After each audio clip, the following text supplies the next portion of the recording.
Good morning, કેમ છો બધા? મજામાં? ચાલો હવે આપણે શ્રેણી શ્રેણીમાં લાસ્ટ પ્રકીર્ણ ઉદાહરણો, જે થોડાક નવા ઉદાહરણો છે. એક વિદ્યાર્થી એક વધારાનું ઉદાહરણ પણ અગાઉ મને કીધેલું કે 16મું ઉદાહરણ ગણાવજો. પહેલાં 16મું ઉદાહરણ ગણાવી નાખીએ, પછી પ્રકીર્ણ ઉદાહરણો, અને આવતીકાલથી આપણે JEE લેવલ 1 પ્રકારના MCQ શરૂ કરવાના છીએ. બરાબર છે? તો તમે પણ પહેલાં લેવલ 1 પ્રકારના MCQ સોલ્વ કરી જોજો.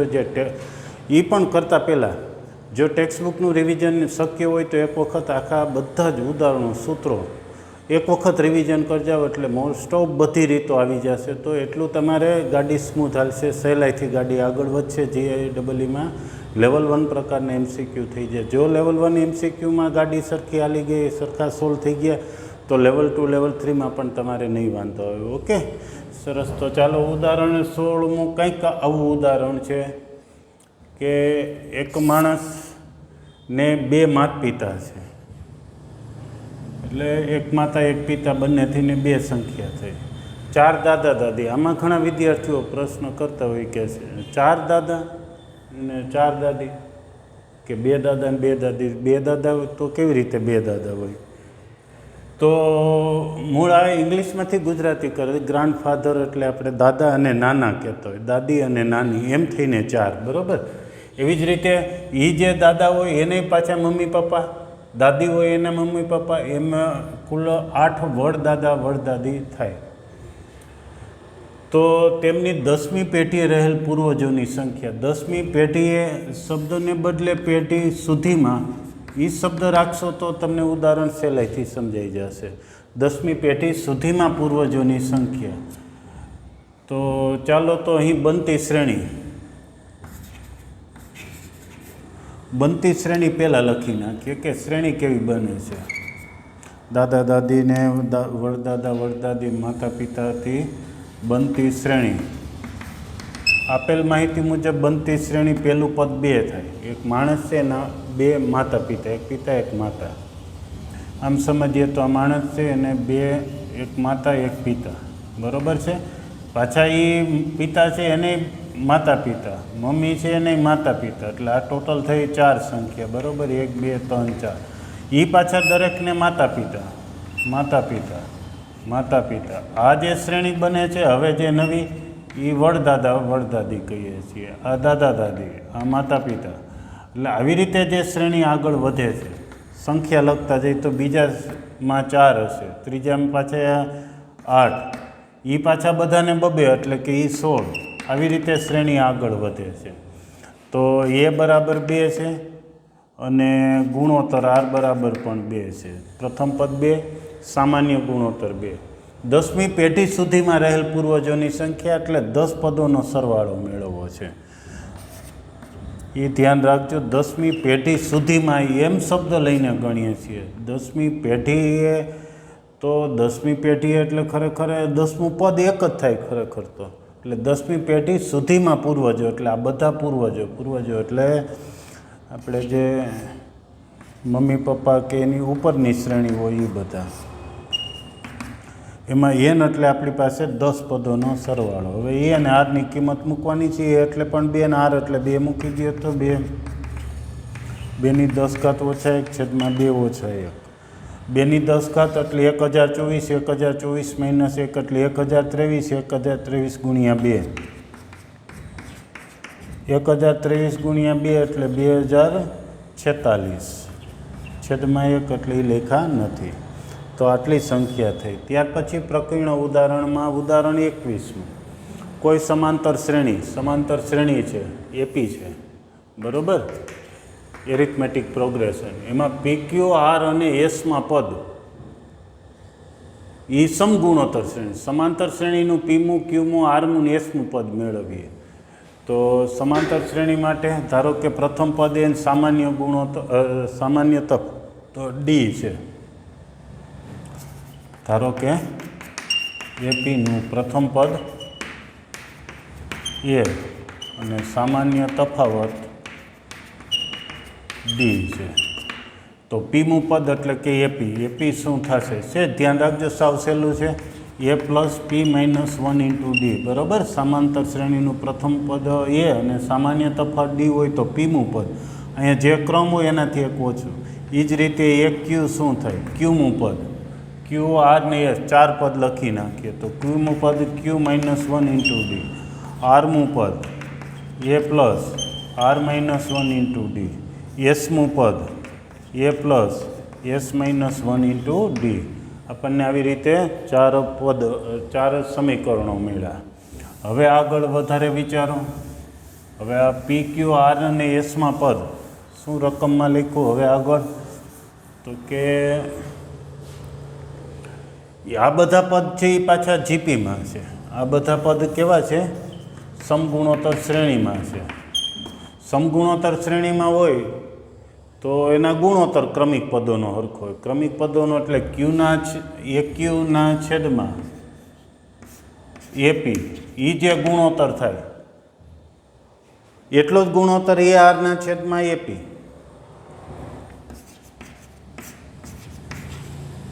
બરાબર એટલો જ ગુણોત્તર એએસના છેદમાં એઆર.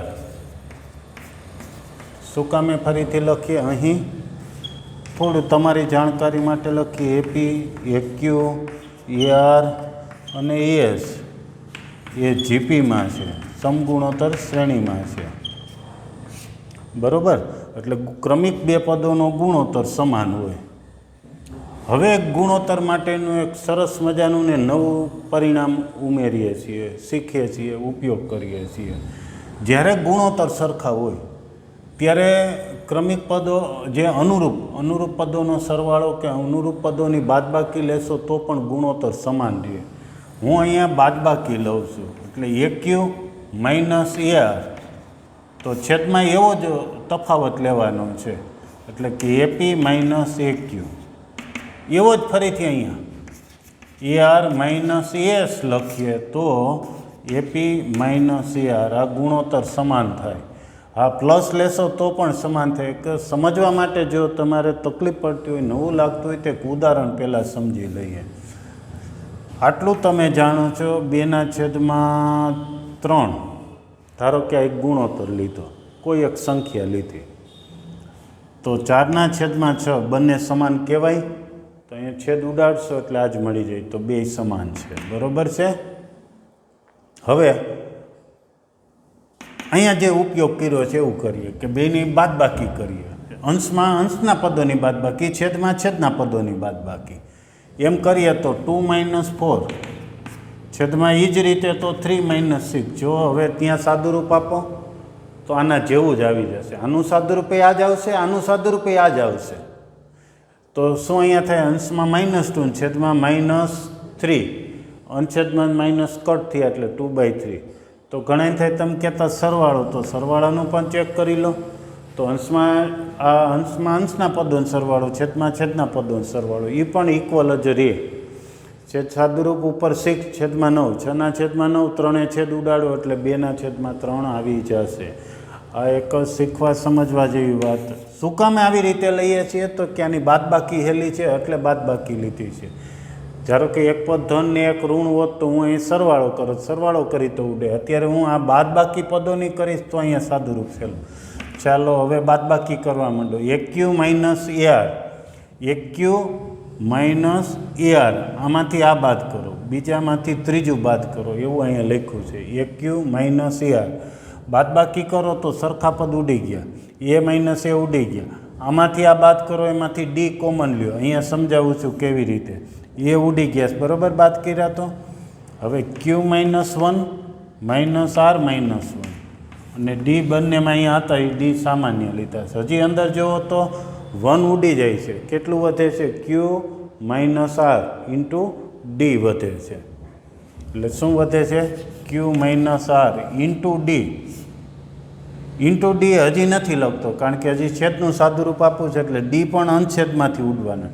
એપી માઇનસ એક્યુ, એપીમાંથી એક્યુ બાદ કરો તો એ ઉડી ગયા. આમાંથી આ બાદ કરો તો તમે જોશો તો પી માઇનસ ક્યુ 1 હરખાથી પાછા ઉડી જાય. બરાબર છે? એટલે શું આવશે? પી માઇનસ ક્યુ અંશછેદમાં ડી તો ઉડી ગયા છે. એવી જ રીતે અહીંયા આર માઇનસ એસ આવશે. કેવી રીતે છે? તો આર માઇનસ એસ તો આમાંથી આ બાદ કરો, એ ઉડી જાય ને આમ ભાઈ બાદ કરો એમાંથી ડી સામાન્ય અહીંયા જેમ સાદુરૂપ સમજાવ્યું એમ કરશો એટલે થઈ જશે બરાબર.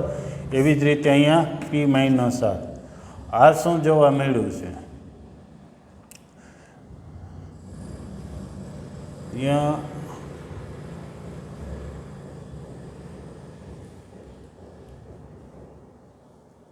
કંઈક ભૂલ છે. AP a q upon AP a r upon a q q છે સોરી ત્યાં ક્યુ તો અહીંયા આપણે તો બરાબર છે અહીંયા ક્યુ આવશે બરાબર. એક જ મિનિટ છે જો ગુણોત્તર સરખો હોય ગુણોત્તર આપણે આના છેદમાં મૂકો આના છેદમાં મૂકો ચોથા છેદમાં ત્રીજું મૂકો એટલે એ સમાન હોય એટલે અહીંયા ક્યુ હતા જ મેં ક્યુ કરી નાખ્યા છે બરાબર. હજુ એ આગળ સાદુરૂપ ચોકડી ગુણાકાર કરો તો શું થાય ક્યુ માઇનસ આરનો સ્ક્વેર. આમ તો અહીંથી પણ જવાબ આપી શકાય એમ છે ગુણોત્તર સરખો છે. કોનો ગુણોત્તર સરખો છે પી માઇનસ ક્યુ માઇનસ આર ને આર માઇનસ એસ. જો આના છેદમાં આ મૂકીએ બીજાના છેદમાં પહેલું એ જ ગુણોત્તર આવ્યું ત્રીજાના છેદમાં બીજું ગુણોત્તર સમાન છે એટલે સમગુણોત્તર અથવા ઘણા ચોકડી ગુણાકાર લખે તો આવું થયું. આ બે સરખા એટલે ક્યુ માઇનસ આરનો સ્ક્વેર અહીંયા ગુણીએ તો આટલું થયું. તો એવું થયું કે વચ્ચેના પદનો સ્ક્વેર આ બેના ગુણાકાર જેટલો થાય છે તો પણ સમગુણોત્તર શ્રેણી. અહીંથી પણ જવાબ લખી શકો અહીંથી આ અને પછી આ લખો તોય ચાલે. આ સ્ટેપની ખાસ જરૂર નથી પણ છતાંય કહી દઈએ કે આવી રીતે સ્ક્વેર થતો હોય વચ્ચેના પદનો સ્ક્વેર એ આજુબાજુના ગુણાકાર જેટલો થાય તો સમગુણોત્તર શ્રેણીમાં છે એમ કહેવાય. જેમ કે સમજવા માટે ઉદાહરણ ફરીથી પ્રખ્યાત ઉદાહરણ લઈએ 2 4 8 16 32. આ એક સમગુણોત્તર શ્રેણી મેં લખી. કોઈ પણ 3 પદ લો ધારો કે આ 3 પદ લીધા વચ્ચેનાનો વર્ગ એ આજુબાજુનો ગુણાકાર જેટલો થાય. અહીંયા ફરીથી આ પદ લ્યો પહેલાં છેલ્લાનો ગુણાકાર કરો 16 ચોખ્ખું 64 અને વચ્ચેનાનો વર્ગ કરો એ હરખો થતો હોય તો સમગુણોત્તર શ્રેણી જ હોય. બીજી રીતે ગુણોત્તર લેશો તો એ સમાન જ હોય. ચાલો તો એક સરસ ઉદાહરણ 21મું. હવે ઉદાહરણ 22મું જુઓ. આ જ્યાં ઉદાહરણ મેં અહીંયા સમજાવ્યું છે જરૂર જણાય ટેક્સ્ટબુકમાં બાજુમાં આ પ્રમાણે થોડોક ફેરફાર કરી નાખો બરાબર. ક્યારેક એમાં સાદુરૂપના પદ ઓછા આપેલા હોય. પ્રકીર્ણ ઉદાહરણમાં હંમેશા સાદુરૂપના સ્ટેપ ઘટાડી નાખેલા હશે. કોઈ પણ સ્વાધ્યાયમાં જોશો પ્રકીર્ણ ઉદાહરણમાં સાદુરૂપ બહુ સંક્ષિપ્તમાં આપેલું હોય છે. એની સામે અગાઉના ઉદાહરણો હોય એમાં બધા સાદુરૂપ પૂરા સમજાવેલા જ હોય છે. તો ચાલો ઉદાહરણ 21 પછી 22મું સરસ ઉદાહરણ છે. સાવ ટૂંકું ઉદાહરણ. ઉદાહરણ 22 શું છે એબીસી સમગુણોત્તર શ્રેણીમાં છે. એબીસી એ જીપીમાં છે અને બીજું આપ્યું છે a⁻1/x = b⁻1/y = c⁻1/z હોય તો સાબિત કરો કે XYZ સમાંતર શ્રેણીમાં છે. XYZ સમાંતર શ્રેણીમાં છે. ચાલો આગળ વધવા માંડીએ તો એબીસી જીપીમાં છે સમગુણોત્તર શ્રેણીમાં છે તો b² = AC થાય બરાબર. વચ્ચેનાનો વર્ગ એ આજુબાજુના ગુણાકાર જેટલો થાય એટલું ક્લિયર.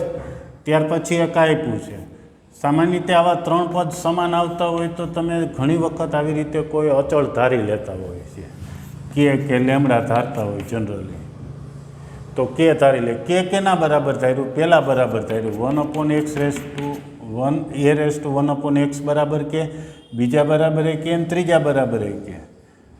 તો આમાંથી આપણે બંને બાજુ x ઘાત કરીએ. અહીં x ઘાત કરીએ તો x ઉડી ગયા એ વૈધો. અહીં x ઘાત કરીએ તો કેની x ઘાત. બીજી રીતે અહીં 1/x સામે ગયા તો x થઈ ગઈ. એવી રીતે આના બરાબર કે છે બીજા પદ બરાબર તો એમાંથી મળશે b = k⁻y. c બરાબર છે બંને બાજુ z ઘાત લો તો અહીંયા z ઉડી જાય છે c વૈધા ને અહીંયા z ઘાત એટલે કેની z ઘાત. હાલો આવું મળ્યું બરાબર. આ સમજાવવા લખ્યું હતું એક પદ. હવે અહીંથી આ લખ્યું. આ કિંમત છે આપણે b² = AC સમગુણોત્તર શ્રેણી છે એમાં મૂકી દે. b² એટલે k⁻y છે એનો સ્ક્વેર. એ એટલે k⁻x એ એટલે શું છે k⁴x, c એટલે k⁴z. કેવી રીતે મેળવ્યું છે? આ કિંમત આમાં મૂકતા ઉપરની કિંમતો છે, આ કિંમતો છે આમાં મૂકી દીધું છે. અહીંયા જોશો તો k⁴2y થયા. અહીંયા આધાર સરખો છે, ઘાતનો સરવાળો થયો. ફરીથી બંને બાજુ આધાર સમાન છે અને વચ્ચે બરાબર છે, તો 2y બરાબર x પ્લસ z. શું આવ્યું છે? 2y બરાબર x પ્લસ z, એટલે કે આ બેને અહીં છેદમાં મૂકો તો y x અને ઝેડનો ગુણોત્તર મધ્યક છે, સમાંતર મધ્યક છે. y x અને ઝેડનો સમાંતર મધ્યક છે, એટલે એક્સ વાય ઝેડ સમાંતર શ્રેણીમાં છે.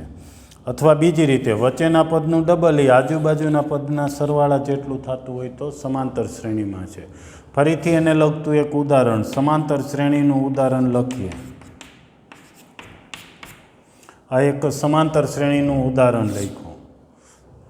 6 પદ લખેલા છે. કોઈ પણ 3 પદ લો, વચ્ચેના પદનું ડબલ એ આજુબાજુના સરવાળા જેટલું થાય. ધારો કોઈ ક્યાંક મારે એને આ 3 પદ લેવા છે, વચ્ચેનાનું ડબલ કરો એટલે 14 થયા. પહેલાં ત્રીજાનો સરવાળો કરો, પહેલું ત્રીજું એટલે આ 3 પદની વાત કરીએ છીએ, તો એ સમાન થાય, તો એ સમાંતર શ્રેણી જ હોય. બીજી રીતે તફાવત સરખો હોય તો એ સમાંતર શ્રેણીમાં કહેવાય. આ બધું એકનું એક જ કહેવાય. આ 2y એટલે y પ્લસ y કરો, એક પદ આમ આડાવડું કરો એટલે તફાવત સરખો આવે તો એ સમાંતર શ્રેણી જ કહેવાય. ત્યાર પછીનું એક હજી ઉદાહરણ નવું ને સરસ. ઉદાહરણ 23. શું છે? ABCDP ભિન્ન વાસ્તવિક સંખ્યાઓ છે. ABCD અને P ભિન્ન વાસ્તવિક સંખ્યાઓ છે. ચાલો, એક આટલું આપ્યું છે. પછી એક આપ્યું છે a² b² plus c², a² b² c² into p². પછી આપ્યું છે -2 ab plus bc plus ca into p cd.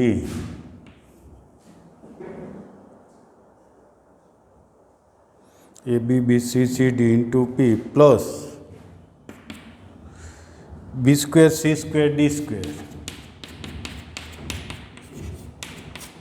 Less than or equal to 0 આપેલું છે. સાબિત કરો કે ABCD સમગુણોત્તર શ્રેણીમાં છે. ABCD એ GPમાં છે. આમ સાબિત કરવું છે.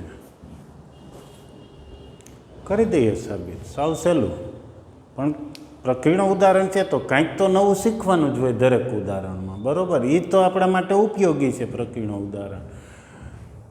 જો નવું શીખતા રહેશું તો આપણામાં કંઈક ને કંઈક નોલેજમાં, ગણિત પ્રત્યેના જ્ઞાનમાં વધારો થશે. તો નવું શીખવા માટે જ પ્રકીર્ણ ઉદાહરણો આપ્યા છે. ચાલો, પહેલાં તો એક કામ કરીએ છીએ, આનો ગુણાકાર કરી નાખીએ. આમાંથી આપણે અહીંયા સુધી પહોંચવું છે. અહીંયા સુધી પહોંચવું એટલે ક્યાં પહોંચવાનું છે? તો કે ગુણોત્તર સરખો રહેશે તો એ સમગુણોત્તર શ્રેણીમાં કહેવાય. એટલે શું આવવું જોઈએ? b/e આવે એટલું જ, c/b એટલું જ, d/c આવવું જોઈએ. તો ચાલો સૌ પ્રથમ ગુણાકાર કરી નાખીએ. a² p² ત્રણેય સાથે ગુણી નાખો. b² p² c² p². આ ત્રણેય સાથે કોણ ગુણાશે? -2p. બધા સાથે ત્રણે ત્રણ પદ સાથે -2p ગુણી નાખો એટલે -2abp -2bcp -2cdp અને આ 3 પદ લખી નાખી. b² c² ને d² less than or equal to 0. પૂર્ણવર્ગ પદાવલીઓ બને છે જો પેલું પદ એક આ રાખીએ, એક આ લઈએ અને એક આ લઈએ. એ 3 પદો જો તો 3 પદોથી પૂર્ણવર્ગ પદાવલી બને છે. જેમ કે લખું a² p² -2abp plus b². પછી આ રાઉન્ડ કરવું એ 3 પદ લઈએ. એ 3 પદને અહીંયા લખીએ. પછી ખાલી જગ્યા રાખીએ અથવા ડબલ લીટા કરું છું. એ 3 પદ એને અહીંયા લખી નાખો. બધી 3 કૌંસ છે એ પૂર્ણ પદાવલી છે. એના આપણે અવયવ પાડી. પહેલાંનું વર્ગમૂળ, મધ્યમ પદની નિશાની, વર્ગમૂળ ને સ્ક્વેર. એવી જ રીતે અહીંયા પણ થાય છે. તો અહીંયા લખાવીએ તો CP અને નિશાની મૂકી અને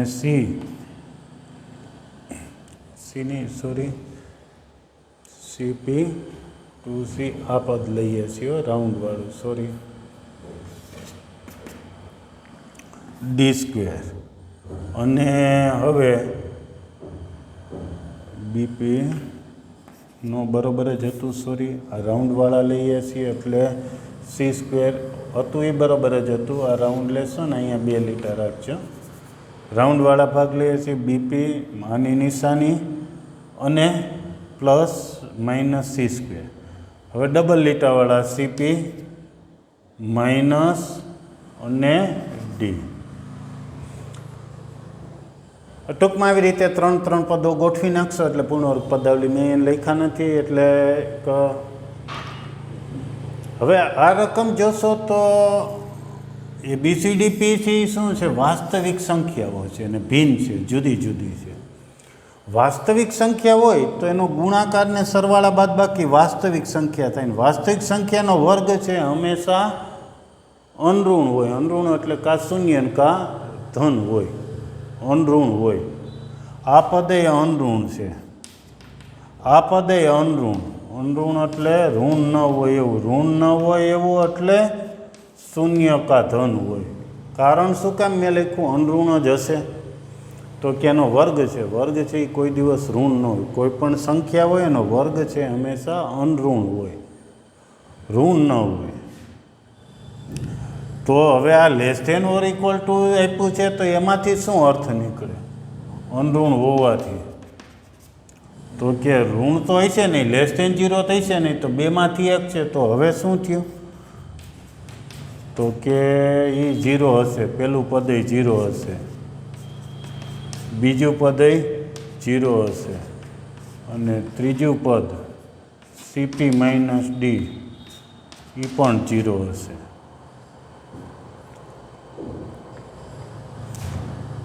વર્ગ 0 છે તો એ સંખ્યા પણ 0 હશે. એ B માઇનસ P બરાબર 0, અહીંયા BP માઇનસ C બરાબર 0, CP માઇનસ D બરાબર 0. આટલું બરાબર. આમાંથી આપણે બીને સામે જવા દઈએ અને P એ છેદમાં મૂકી તો P બરાબર શું થશે? P બરાબર B/A. અહીંયા P બરાબર શું થાય? C/B. એ P બરાબર, P બરાબર પહેલું, P બરાબર બીજું, ને એવી જ રીતે ત્રીજામાં P બરાબર D/C. એટલે ગુણોત્તર સમાન છે. ગુણોત્તર સમાન છે એટલે ABCD સમગુણોત્તર શ્રેણીમાં છે. સરસ ઉદાહરણ. સૌ પ્રથમ આ પદ આપ્યું છે, ગુણાકાર કરી નાખો. છેલ્લું સ્ટેપ એ તો આવડે જ.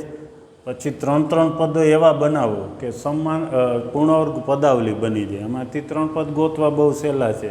જેમ કે આ 2 વાળા ગુણકવાળા પદ છે એ બધા મધ્યમ પદ આવે છે. તો પછી અવયવ પાડ નાખો. હવે એક શું નક્કી કરવાનું? તો કે વર્ગ છે ને less than or equal to 0, એ તો હંમેશા greater than or equal to 0 જ હોય. વર્ગવાળા પદ આવે તો એ હંમેશા greater than or equal to 0 જ હોય. અને આપ્યું છે less than or equal to 0, તો આ પદ કેવા હશે? શૂન્ય હશે. તો આખું શૂન્ય હોય. આખું શૂન્ય અને પાછા અનઋણ હોય એટલે કે દરેક પદ શૂન્ય થાય તો જ આ શૂન્ય થાય. વર્ગ શૂન્ય છે તો એ સંખ્યા પણ શૂન્ય જ હશે. એમાંથી Pને કરતા બનાવો એટલે કે B/A. અહીંયા P બરાબર C/B, અહીંયા P બરાબર D/C. ગુણોત્તર સમાન છે એટલે સમગુણોત્તર શ્રેણીમાં છે. બરાબર છે. સરસ ઉદાહરણ 23મું. હવે છેલ્લે 24મું ઉદાહરણ. એ પણ કંઈક નવું ને સરસ ઉદાહરણ છે.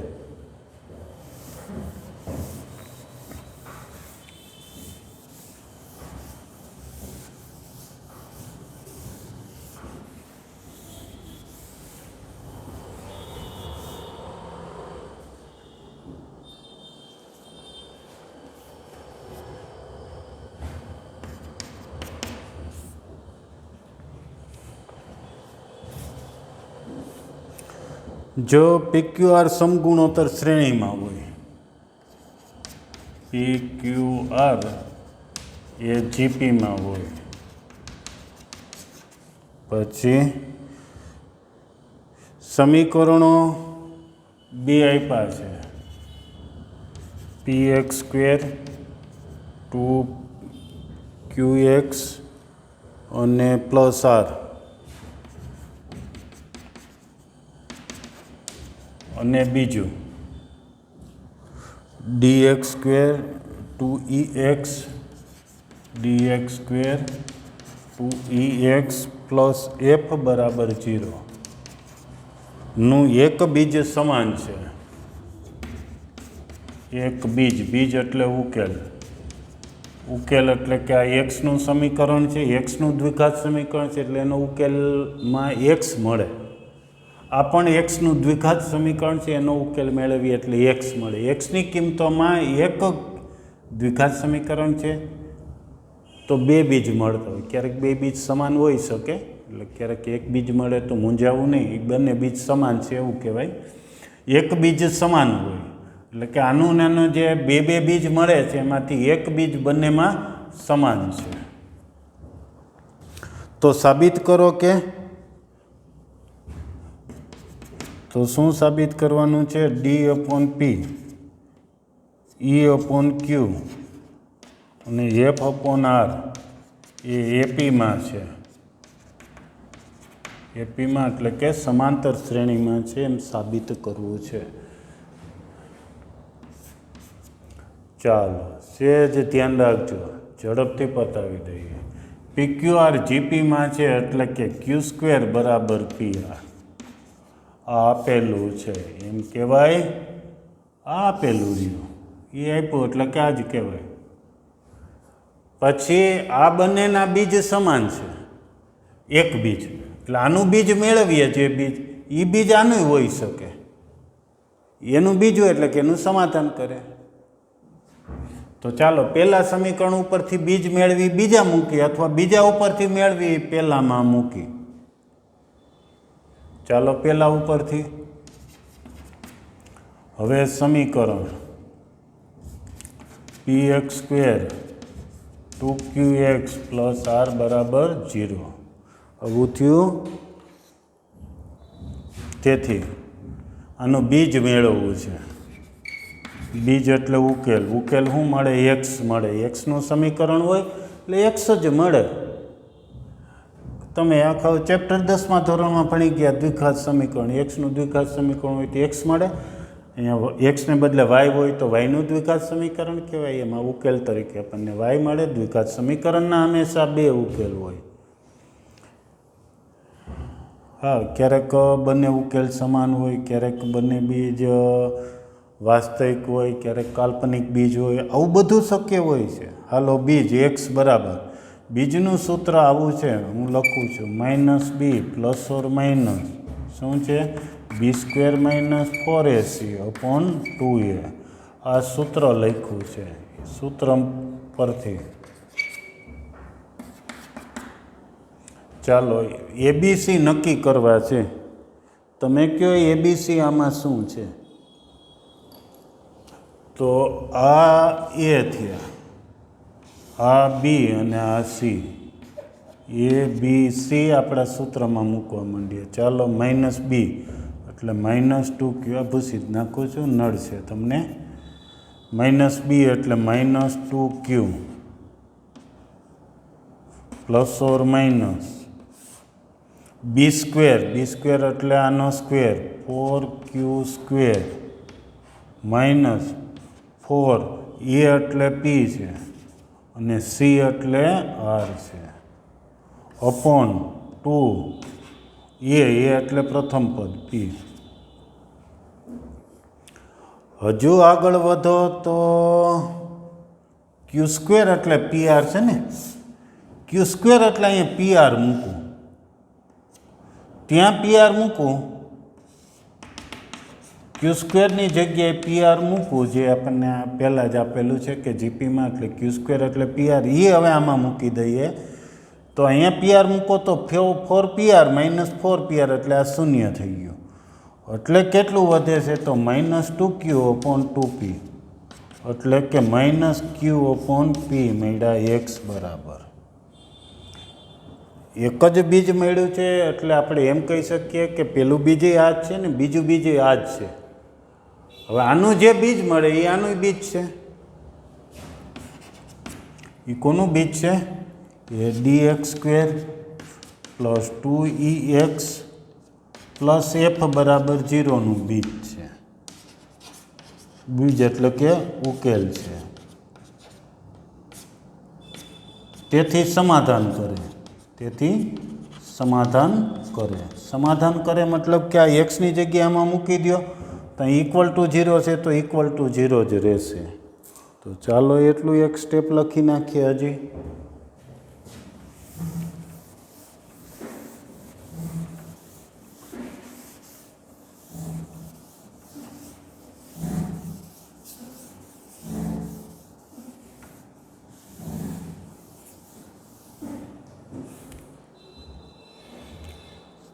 તો ચાલો એક્સની જગ્યાએ -q/p મૂકવા માંડીએ.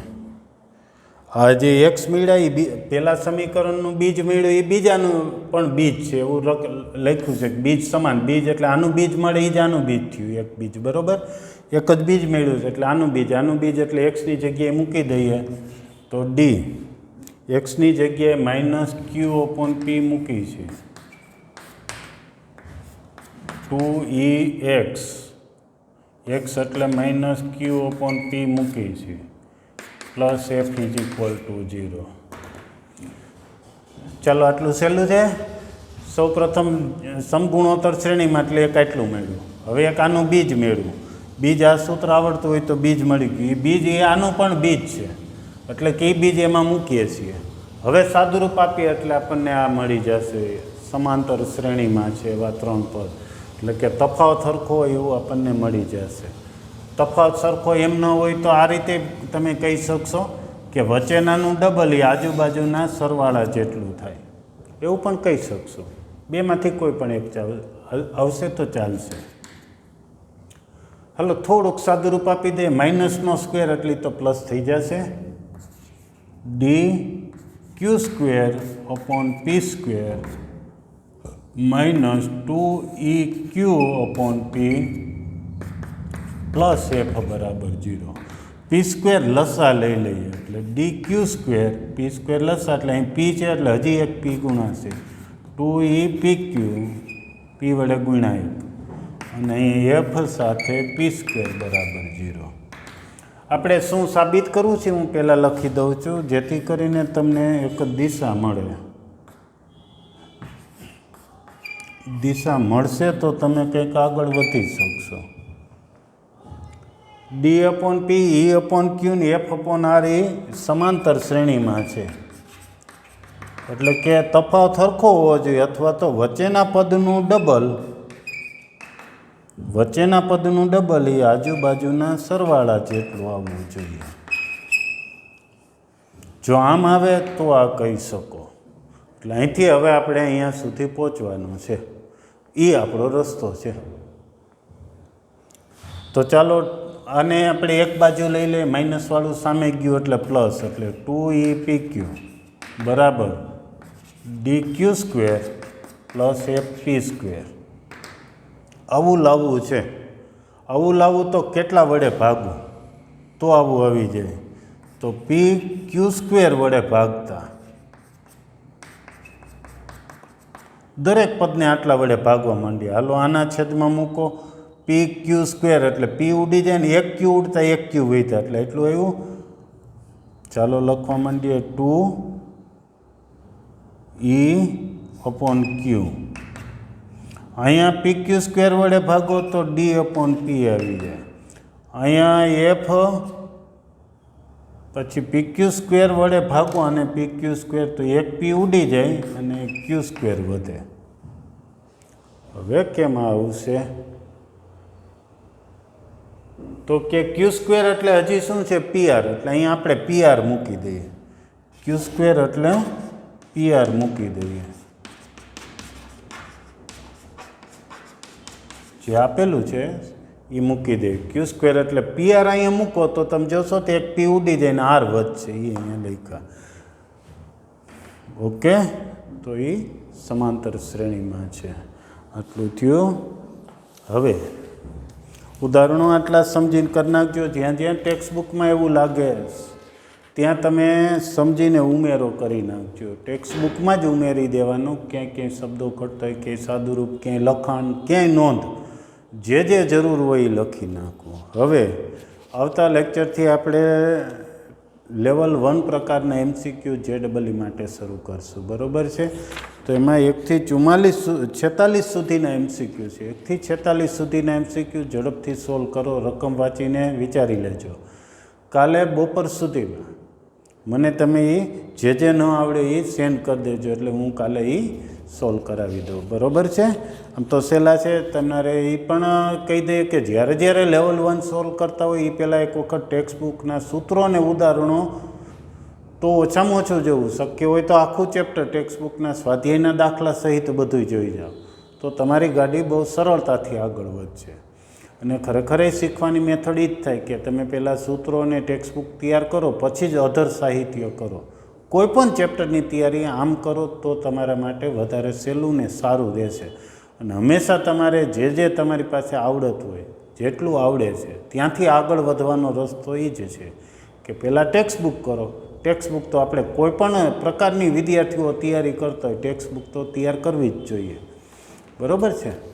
તો સરસ. તો એ રીતે તમે તૈયારી કરી નાખજો. પહેલાં ટેક્સ્ટ બુકના સ્વાધ્યાય તૈયાર કરી નાખો, પછી લેવલ 1 પ્રકારના MCQ કાલ બપોર સુધીમાં મને સેન્ડ કરી દેજો જે ડાઉટ હોય. Okay, thank you.